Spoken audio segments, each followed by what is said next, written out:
Hey guys, I am so super excited to bring you this update. When I heard it, I couldn't even breathe. Thank you to Georgia Marie. Check out her channel. She's actually really good for this update. This is an update that I know my mother would have been extremely excited about, because this was a case we worked together for years. Before I give you the update, I do want to let you know that the reason updates haven't had their usual intro video is because I didn't take it off my old computer. It was the one thing I forgot to retrieve, which stinks. Now that I'm thinking about it, I'll have to look on the thumb drive where I retrieved everything to see if I did. If not, I'm going to have to make a new one. Now, the update. The Christmas tree lady, or Annandale Jane Doe, has been identified. You heard that right. She has been identified. Her name was Joyce Meyer Summers. On May 11th, 2022, she got her name back. She had moved to Virginia in the mid-1980s, according to her brother. Her family apparently lost contact or something. She was missing for some reason. And Ortham, as I mentioned, got the funding that they needed to do the DNA. So they did. They sent the results of the genealogic work to law enforcement. Law enforcement got in contact with a man who turned out to be her brother, who said, yes, I have a missing sister. Him and a couple of other siblings gave their DNA, and the Christmas tree lady was identified as their sister, Joyce Meyer Summers.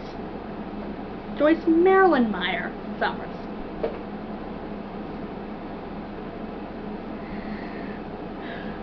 I'm so stinking excited. I am also really hoping that Mary Anderson Doe from Seattle gets her name back next. Again, thank you to Georgia for the update. I am blown away excited.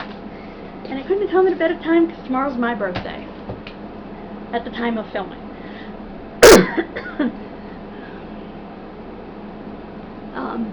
Actually, you know what? This is going up today, so tomorrow is in fact my birthday. And I couldn't have asked for a better present. I am over the moon that she has her name back. And I know that some people have a bit of an ethical conundrum because she said she didn't want to be identified. But you know what? As Georgia pointed out, it's been a lot of years, and aside from that, I think that her family had a right to know what happened to their sister, and have the right to bring her home, to have a funeral for her. I don't know where home is. I know her family spread out over the country.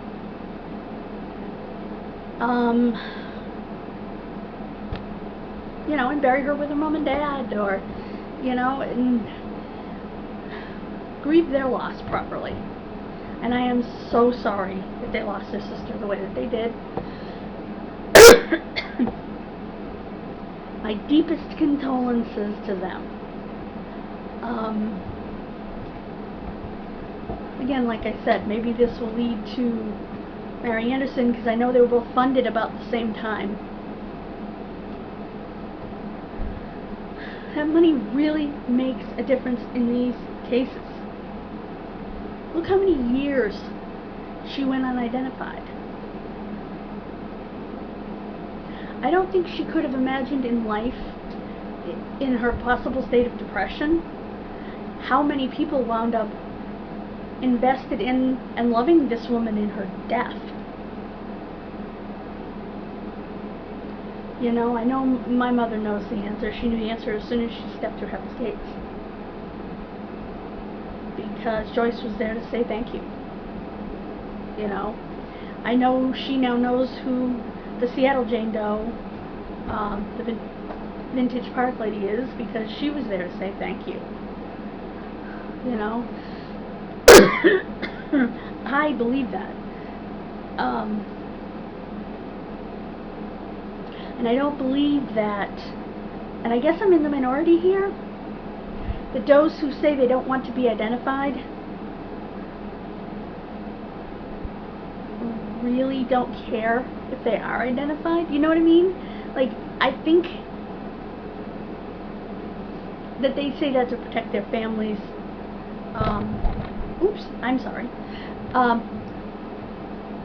From the pain of knowing that they ended their own suffering. And also depression, make you think that nobody would care even if they knew, you know. It's a horrible disease. And so I think that is why people do that, and I just don't think that it's fair to families to say, well, the person didn't want to be identified. Shouldn't we respect that? Hell no. Not in my opinion. Like I said, to some people it's an ethical conundrum. To me, no, it's not. It's just my opinion, one little girl's opinion, in a small town in New England, you know? So, take from that what you will. But I'm very excited, once again, that Christmas Tree Lady has her name back. Joyce Meyer Summers. Or just Joyce Marilyn Meyer. And by the way, the scar was not a C-section scar, as Joyce never had any children, according to her family. So, thank you so much for joining me. Have a wonderful rest of your day. Click that subscribe button, please. And click like. Share this video so everyone knows her name is not Christmas Tree Lady or Annandale Jane Doe. Thank you so much. God bless you, and I will see you next time.